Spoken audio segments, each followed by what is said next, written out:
আমরা আরেকটি বিষয় আমরা জানব, যে বিষয়টা হলো যখন দাফন শেষ হয়ে যাবে, যখন কি শেষ হবে, দাফন শেষ হয়ে যাবে, কবর করা শেষ, এরপরে কবর শেষ হয়ে যাওয়ার পরে আমরা কবর জিয়ারত করি না? কবর জিয়ারত করি, আবার মৃত ব্যক্তির জন্য কি দোয়াও করি দাফন শেষ হয়ে যাওয়ার পরে। তো কবর জিয়ারতের বিষয়টা আমরা ইনশাআল্লাহ সামনে জন্য আলোচনা করব। আজকে আমরা যে বিষয়টা আলোচনা করব সেটা হলো মৃত ব্যক্তির জন্য দোয়া করা। কি করা? দোয়া করা। দাফন যখন শেষ হয়ে যায় কবরস্থানে দাঁড়িয়ে মৃত ব্যক্তির জন্য কি করবেন? দোয়া করবেন। মৃত ব্যক্তি দাফন শেষ হয়ে যাওয়ার পরে মৃত ব্যক্তির জন্য দোয়া করা, এটাও সুন্নত, হাদিসে আসছে। কি আসছে? হাদিসে আসছে। এ প্রসঙ্গে আমরা একটি হাদিস দেখব। এই হাদিসটা মুসান্নাফ ইবনে সাইবের মধ্যে রয়েছে। মুসান্নাফ ইবনে আবি সাইবার মধ্যে হাদিসটা এসেছে। একজন তাবিঈর নাম হলো হযরত মুজাহিদ রাহমাতুল্লাহ আলাইহি। তিনি একজন তাবিঈ। তিনি কি তাবিঈ? তাবিঈ কাকে বলা হয়? তাবিঈ তাকে বলা হয় যে ঈমানের সাথে রাসূল সাল্লাল্লাহু আলাইহি ওয়াসাল্লামের সাহাবীদেরকে দেখেছে। কিসের সাথে? ঈমান থাকা অবস্থায় আল্লাহ রাসূল সাল্লাল্লাহু আলাইহি ওয়াসাল্লামের সাহাবীদেরকে দেখেছে, অথবা রাসূল সাল্লাল্লাহু আলাইহি ওয়াসাল্লামের সাহাবীর সাথে চলাফেরা করেছে, রাসূল সাল্লাল্লাহু আলাইহি ওয়াসাল্লামের সাহাবীর সাথে সঙ্গী হিসেবে ছিল, অথবা রাসূল সাল্লাল্লাহু আলাইহি ওয়াসাল্লামের সাহাবী থেকে হাদিস নিয়েছে। কি নিয়েছে? হাদিস নিয়েছে। এই যে অনেকগুলা গুণ থাকে, সত্য হলো ঈমানের সাথে থাকতে হবে। কি থাকতে হবে? ঈমানের সাথে থাকার পরে, এবং ঈমানের সাথে সে কি করলো? মৃত্যুবরণ করলো। তাকে বলা হয় তাবিঈ। তাকে কি বলা হয়? তাবিঈ। তো তাবিঈরা যে সমস্ত হাদিসগুলো বলেন এটাও এক প্রকার হাদিস। তাবিঈরা যে সমস্ত হাদিসগুলো বলেন এটাও এক প্রকার কি হাদিস। আর তাবিঈরা তো নিজেদের থেকে বলে না, তারা সাহাবীদের থেকে শুনে বলছে। তারা কাদের থেকে বলছে? সাহাবীদের থেকে হাদিসটা শুনে তাবিঈরা কি হাদিসটা বলছে। এবং ওই হাদিস অনুযায়ী তাবিঈরা একটা দোয়া করতেন। রাসূল সাল্লাল্লাহু আলাইহি ওয়াসাল্লাম সাহাবীদের হাদিস অনুযায়ী তাবিঈ যারা, তারাও কি করতেন? দোয়াটা করতেন। তো তেমনি হযরত মুজাহিদ রাদিয়াল্লাহু তাআলা আনহু, তিনি যখন মৃত ব্যক্তির দাফন শেষ হয়ে যেত, মৃত ব্যক্তির দাফন শেষ হয়ে যেত, তখন তিনি তো মৃত ব্যক্তির জন্য ওই কবরস্থানে দাঁড়ানো অবস্থায় এই দোয়াটা পাঠ করতেন। কি? বিসমিল্লাহি ওয়া ফি সাবিলিল্লাহ। বিসমিল্লাহ মানে আল্লাহর জন্য, সাবিলিল্লাহ আল্লাহর রাস্তায়। বিসমিল্লাহি ওয়া ফি সাবিলিল্লাহ আল্লাহুম্মা ইফতাহ লাহু ফি কবরিহি। যে আল্লাহ, এই মৃত ব্যক্তির কবরকে আপনি প্রশস্ত করে দেন। কি করে দেন? আরবিতে যদি না পারেন বাংলাতে বলবেন কি, যে হে আল্লাহ, এই যে মৃত ব্যক্তিকে আমরা এই মুহূর্তে দাফন করলাম, এই মৃত ব্যক্তির কবরকে আপনি কি করে দেন? প্রশস্ত করে দেন। যেহেতু এটা একটা আমল, এই আমলটা মৃত ব্যক্তির জন্য প্রয়োজন, এটা একটা দোয়া, এটাকে সদগায়ে জারিয়া। সদগায়ে কি জারিয়া, এটা হলো ইসালে সওয়াব, সওয়াব পৌঁছে দেওয়া। এই দোয়াটার কারণে আল্লাহ তাআলা মৃত ব্যক্তির কবরের আযাব মাফ করে দিবেন। এই দোয়ার কারণে কবরের আযাব হালকা করে দিবেন। এজন্য বলা হয়েছে কি, তিনি বলতেন আল্লাহুম্মা ইফতাহ লাহু ফি কবরি, যে হে আল্লাহ, এই যে মৃত ব্যক্তির কবর দেওয়া হয়েছে তার কবরকে আপনি প্রশস্ত করে দেন। কি করে দেন? প্রশস্ত করে দেন। ওয়ানাউযির লাহু ফীহি, এবং তার কবরকে আপনি আলোকিত করে দেন। সুবহানাল্লাহ। কি করে দেন? আলোকিত করে দেন। কবর অন্ধকার থাকা মানে খারাপ লক্ষণ, কবর আলোকিত থাকা মানে ভালো লক্ষণ। কবর অন্ধকার থাকা মানে কি? খারাপ লক্ষণ, আযাবের লক্ষণ। আর কবর আলোকিত থাকা মানে বেহেশতির লোক হওয়ার কি লক্ষণ। কথা বুঝছেন এখন?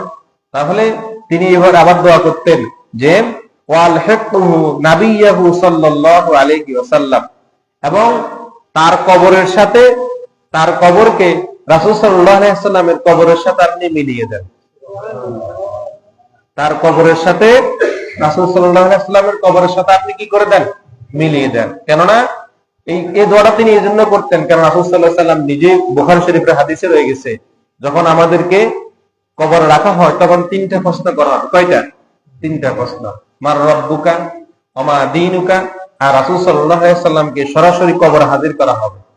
সরাসরি রাসূল সাল্লাল্লাহু আলাইহি ওয়াসাল্লামকে কবরে হাজির করা হবে, যে বলাবে হাযান নবী, এই যে মা কুনতা তাকুনু ফি হাযার রাজুল, মা কুনতা তাকুনু, হাযা মানে কাছে, হাযা মানে কি কাছে, যে এই যে তোমার সামনে যে লোকটা আসলো, এই লোকটাকে তুমি চিনো কিনা, এই লোকটাকে তুমি কি চিনো কিনা। এক হাদিসে আসছে যে রাসূল সাল্লাল্লাহু আলাইহি ওয়াসাল্লাম সরাসরি কবরে আসবে, আর এক হাদিসে আসছে যে রাসূল সাল্লাল্লাহু আলাইহি ওয়াসাল্লামের রওজা মুবারাকের সাথে এই কবরের সাথে একটা সুন্দর একটা সুড়ঙ্গ হয়ে যাবে। কি হয়ে যাবে?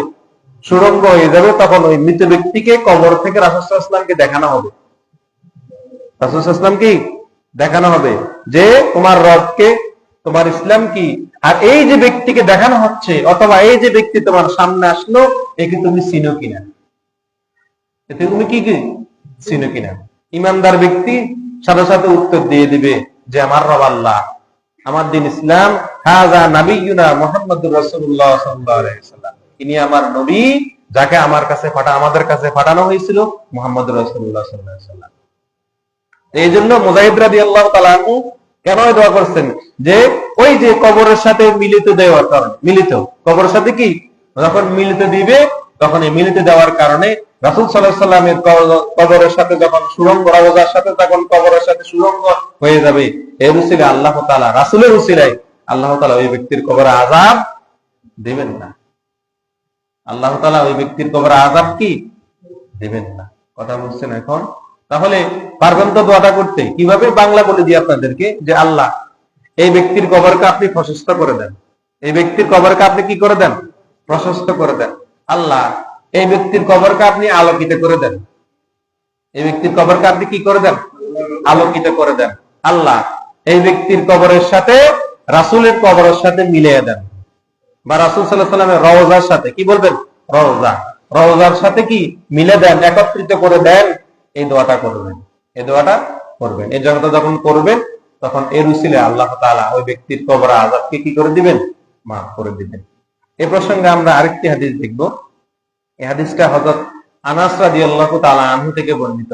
রাসূল সাল্লাল্লাহু আলাইহি ওয়াসাল্লামের খাদেম, রাসূল সাল্লাল্লাহু আলাইহি ওয়াসাল্লামের খাদেম হযরত আনাস রাদিয়াল্লাহু তাআলা আনহু, তিনি রাসূল সাল্লাল্লাহু আলাইহি ওয়াসাল্লামের 10 বছরের খাদেম ছিলেন। কয় বছর? রাসূল সাল্লাল্লাহু আলাইহি ওয়াসাল্লামের 10 বছরের খাদেম ছিলেন হযরত আনাস রাদিয়াল্লাহু তাআলা আনহু।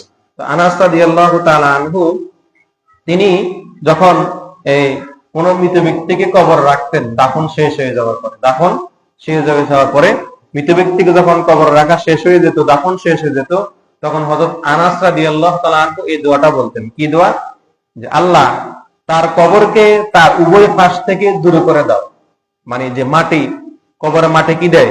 চিপ দিবে। গুনাহগার এবং নেককার দুইজন ব্যক্তির কবর যখন কবর দেখা হবে, তখন দুই দিকের মাটি ওই ব্যক্তিকে কি দিবে? চিপ দিবে। এদিক থেকেও মাটি আসবে, এদিক থেকেও কি আসবে? মাটি আসবে। এই যখন মাটি আসবে, যখন নেককার ব্যক্তি কবরে থাকবে, এই যে চিপ দিবে, তার রাসূল সাল্লাল্লাহু আলাইহি ওয়াসাল্লাম দেখাইছেন হাদিসে এইভাবে যে মাটিটা কিভাবে আসবে, যখন চিপ দিবে, যখন গুনাহগার ব্যক্তির চিপ, তখন গুনাহগার ব্যক্তিকে, যখন যে ব্যক্তি গুনাহগার, যে ব্যক্তি কি গুনাহগার, যখন দুদিক থেকে মাটি আসবে, মাটি আইসা এই যে ডান পাশের যে ডান হাত এবং যে বাম হাত, দুই দিকের হাত এভাবে আইসা একাকার হয়ে যাবে। কি হয়ে যাবে? একাকার হয়ে যাবে। একাকার হয়ে যে কি আর শরীর থাকবে? এদিকের হাত দুদিক থেকে কি হয়ে যাবে? একাকার হয়ে যাবে মাটির চাপের সাথে। গুনাহগার ব্যক্তি, কে ব্যক্তি? গুনাহগার ব্যক্তি। আর নেককার ব্যক্তিকে চিপ দিবেই ঠিকই, কিন্তু নেককার ব্যক্তির চিপ ও তার শরীরে কি লাগবে? যে ব্যক্তি নেককার, যে ব্যক্তি কি নেককার, তার তো চিপটা শরীরের মধ্যে কি লাগবে। কথা বুঝছেন এখন? এই জন্য এই দোয়াটা আমাদের দরকার আছে না? আনাস রাদিয়াল্লাহু তাআলা আমাদেরকে দোয়াটা শিখিয়ে গেছেন যে কি, হে আল্লাহ কবরকে তার উভয় পাশ থেকে প্রশস্ত করে দাও। কি করে দাও? প্রশস্ত করে দাও। এটা দোয়া। এটা কি দোয়া। এরপরে তার রূহ, তার যে রূহ আছে, তার এই রূহটা আপনি ঊর্ধ্বে নিয়ে যান। কোথায় নিয়ে যান? ঊর্ধ্বে নিয়ে যান। ইল্লিনে। কোথায়? ইল্লিনে নিয়ে যান। যে রূহ রাখা হয় কোথায় রাখা হয়? ইল্লিনে রাখা হয়। আর এরপরে তাকে আপনি কবুল করুন। তাকে আপনি কি করুন?